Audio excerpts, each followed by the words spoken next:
welcome to Ed Fluential Sports, where passion meets precision. As I'm your host, Ed, diving deep into the plays, players, and stories shaping the game. And for this video, I'm gonna be going no face cam since I'm gonna be doing multiple recordings, so that way it can make it easier for when I edit. So I can just put the picture of the game over that. So yeah, no face cam for this specific video as I recap the division round and starting with the Bills and Broncos, the one-seeded Broncos coming off their bye week, playing the six-seeded Bills, who just had a great game with the three-seeded Jaguars last week in the wild card. So early in the game, not Cortland Sutton, it was Patrick Surtain. He had to go to the medical tent. He did end up coming back later in the game, but he was out for a minute, especially that first quarter. So maybe this game isn't as close if he was able to play throughout the entire game and was fully healthy. But he did come back in. I think he missed the second quarter as well, but he was back in the second half and still played well, did just enough to help them get the win. Now the Broncos were down 7-3 after the first quarter. The Bills was able to get a touchdown, and it seemed like it was already looking different from last year's game because the Broncos actually put together a decent drive on their first drive of the game compared to last year, where it just looked terrible.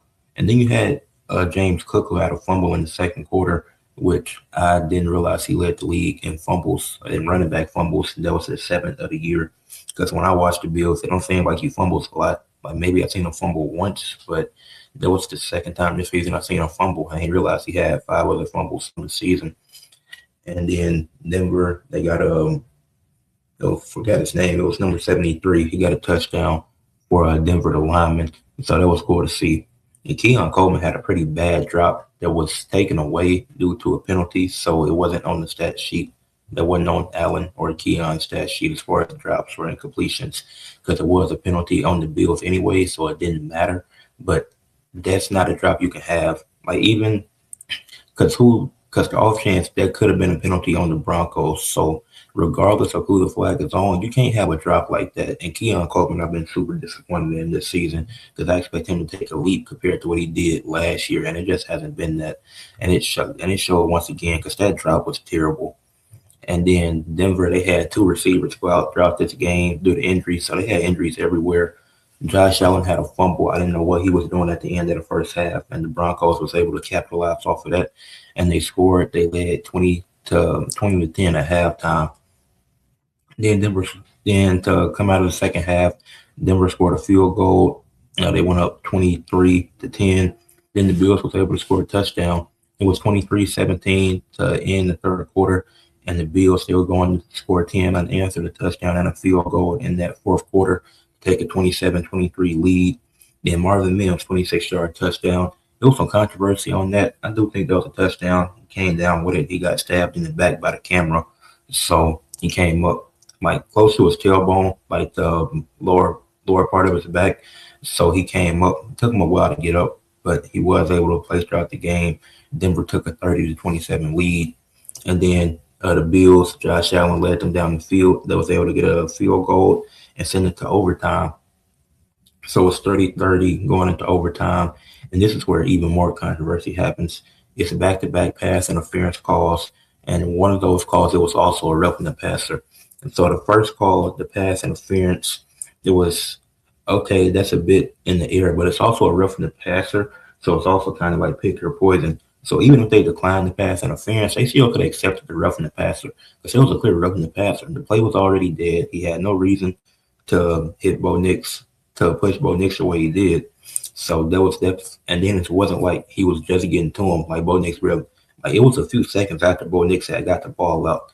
So that was clearly a roughing the passer, but they took the PI instead because I think the PI gave them more yards. So then you had the second PI, which was on Tre'Davious White. There was a clear pass interference. Then he goes to the rest and he crashes out. Like that's a clear pass interference. I don't know what else needs to be seen. And I know people are going to talk about the interception. The receiver didn't have possession of the ball. The Calvin Johnson rule, don't think it needs to be explained. And so that was a clear interception in overtime. So, and then I don't even think that's a bad pass on Josh Allen's part. I just think that's a better play by the defensive back. That was just really good play by the defensive back, in my opinion. And so, because I think there was a well-placed ball. The receiver just didn't come up with it. A good play by the defensive back. But Josh Allen, he had multiple fumbles. He had 5 turnovers, 3 fumbles, 2 of which he lost, one he recovered, and also threw 2 interceptions.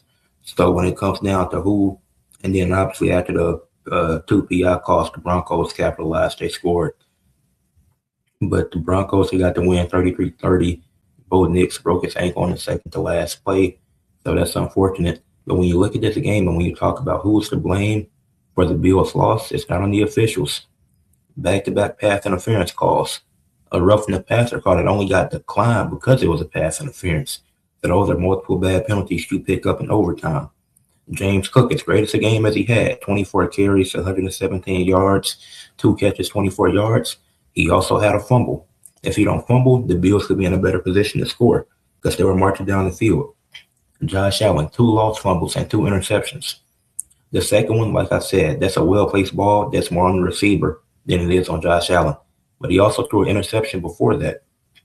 So when we talk about who's to blame, Bo Nix, he was the leading rusher for the Broncos, and he also had 279 yards, 3 touchdowns, and a pick. So who's to blame? Mr. Bills' defense, because they had crucial penalties down the stretch. James Cook and Allen, they both had fumbles. As well as they played to keep them in position to win, they had plays that put them in position to lose this game. Josh Allen said in the post game interview that you can't win a game with all those turnovers that he committed. They shouldn't have been in the game with all those turnovers he committed. So the Broncos were able to escape, but they won't be having Bo Nix. And Marvin Mims, he had a phenomenal game. 8 receptions out of 8 targets, 93 yards, 11.6 average, and 1 touchdown. Great game from Marvin Mims. Now, prayers up to Bo Nix. We know he's going to be missing time. He's missing the rest of the season, obviously. I don't know if that's going to linger into next season, but that is unfortunate. That's not what you want to happen to anybody in these playoffs, and it's probably going to rob us of what could be a great game between who they will be facing, who I'll talk about later in the video. But yeah, congratulations to the Broncos on advancing to the AFC Championship, and the Bills have nobody to blame but themselves. And the 49ers, the 6 seed, the 49ers will beat my Eagles, who are the 3 seed, going to Seattle to play the Seahawks for the 3rd time this season. They split the season series to 1-1 with the 49ers winning, with the Seahawks winning the most recent game. And the recap for this game won't be super long because the Seahawks in their 13 seconds into the game scored enough points to win the game. As the 49ers were only able to finish the game with 6 points. Rashid Shaheed, kick return touchdown, 7-0 lead, all they needed to win this game. So they couldn't have scored at all for the rest of the game, and that would have been fine. And the 49ers, they kept Christian McCaffrey healthy all season, going into this game with no George Kittle, lost Jake Tongas. CMC had a stinger. He played through it. He tried to. Juwan Jennings had a crucial drop on 3rd and 3. It wouldn't have mattered anyways. But, yeah, it was all Seahawks. The 49ers only scored in the second quarter where they got those 6 points. Brock Purdy led the 49ers in rushing yards with 37. CMC, like I said, he ended up with a stinger in this game and wasn't able to utilize him much. Backup tight end suffered an injury. The Seahawks dominated this game. They won 41-6, and they were able to score in every quarter, had a touchdown at least in every quarter, and also they scored more. They had field goals, things of that nature, but they had at least one touchdown for every quarter. D. Winters for the 49ers, probably player of the game, I would say. 9 tackles, 5 solo tackles, 4 assisted tackles, 3 tackles for loss, and 1 quarterback hit. So as bad as the 49ers played, D. Winters, he did what he could defensively. Obviously, it wasn't close to enough, but I had to point out somebody who at least played decent in this game, and that's what he did. And somebody who was really great in this game, Kenneth Walker, 19 carries, 116 yards, 6.1 average, 3 touchdowns, also had 3 receptions for 29 yards. So Kenneth Walker played a really great game.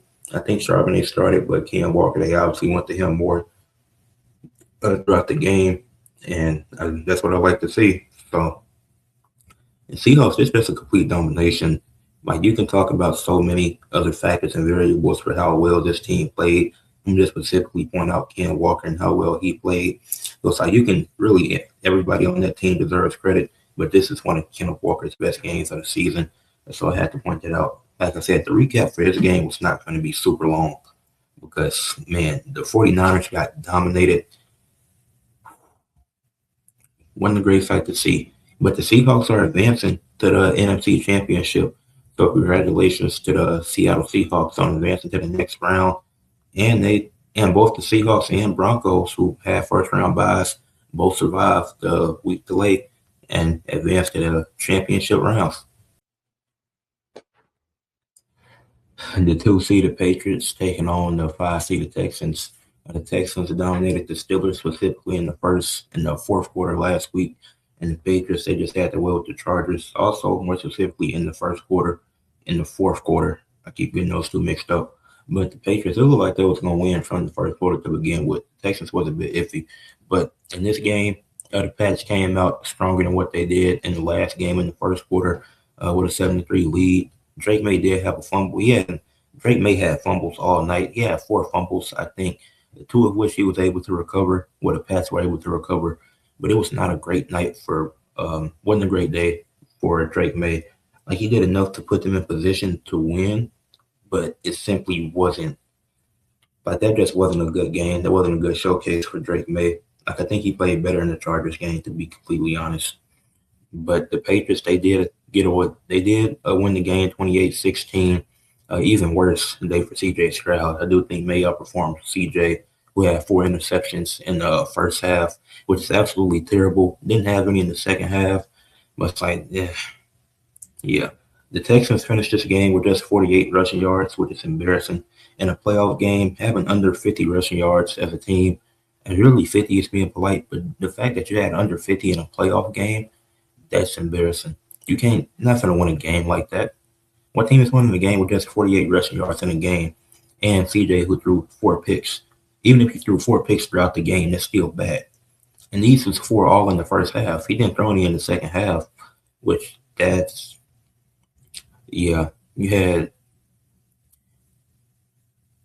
game, Marcus Jones had a pick 6. I thought he should have been all-pro, but it is what it is.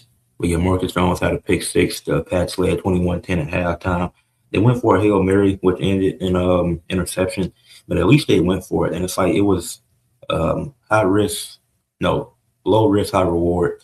But it's like if either they get it or they don't, and if they didn't get it, it would have been fine because they weren't going to return it because they were down by contact regardless.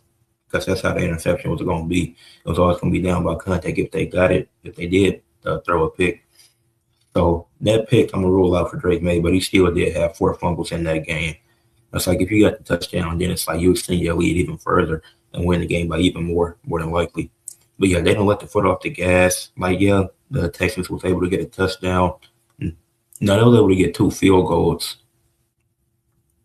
Yeah, they were able to get 2 field goals, but they weren't able to get touchdowns for most of the night, really. So they got 1. But aside from that, they struggled getting touchdowns while the Pats were able to get a few.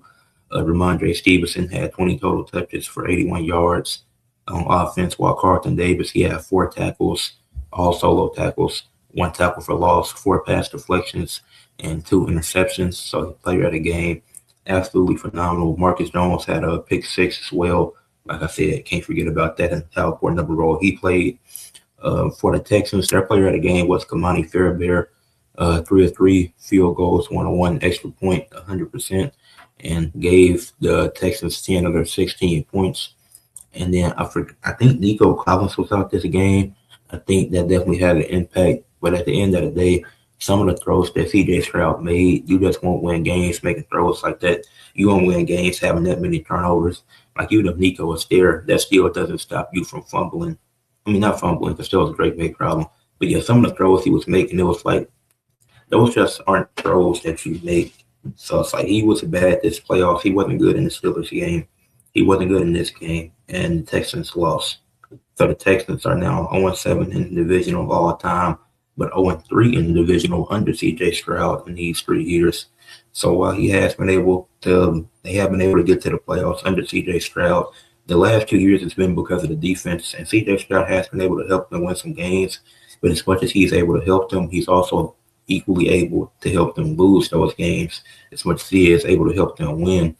So is it a so it wasn't a great game for CJ Stroud. Wasn't anything close to that.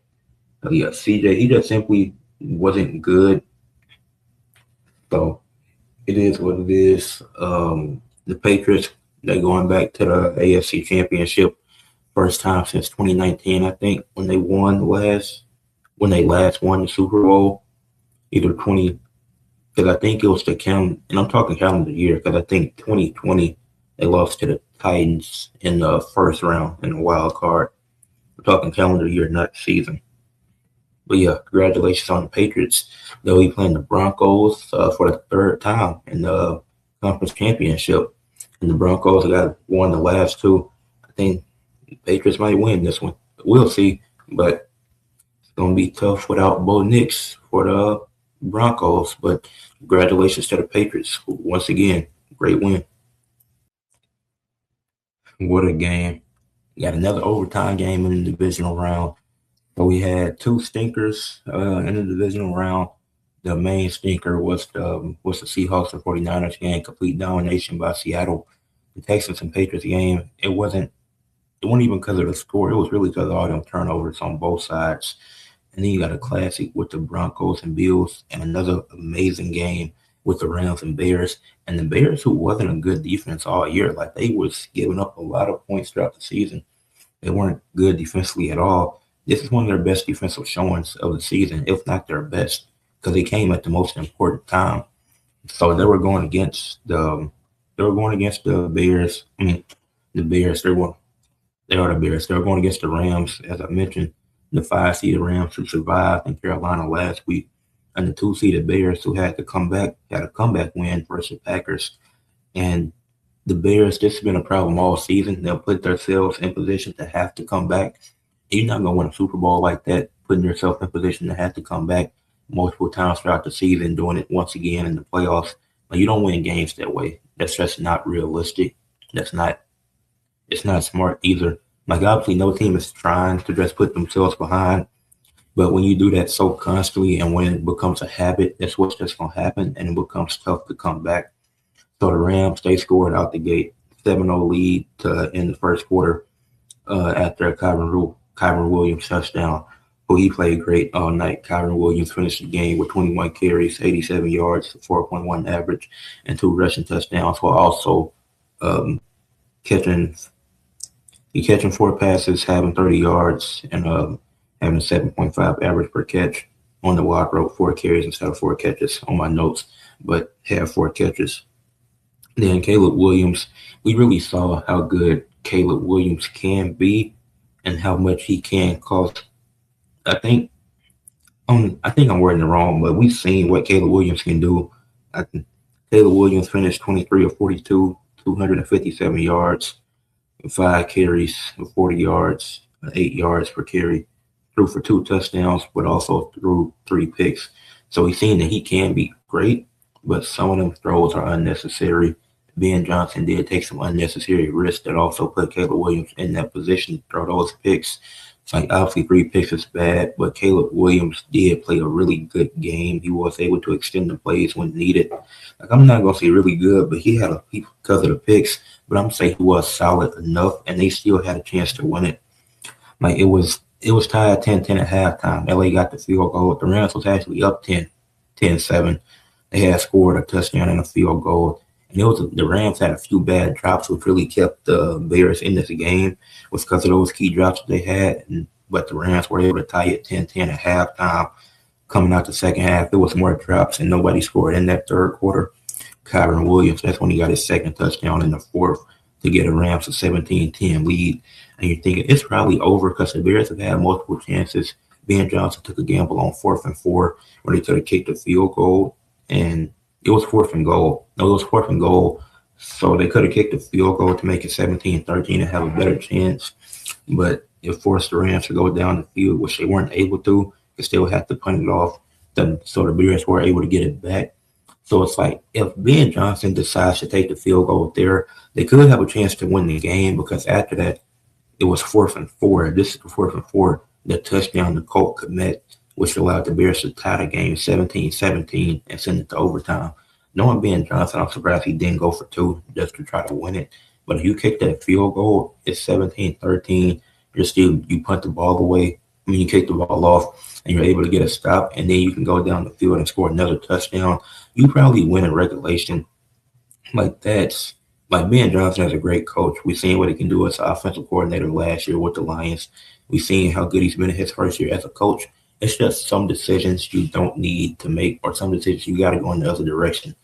So next time, like when he's in this situation again next year, more than likely he's taking that field goal because he knows if our defense can play this well in the most important game, maybe we can get this stop again and score.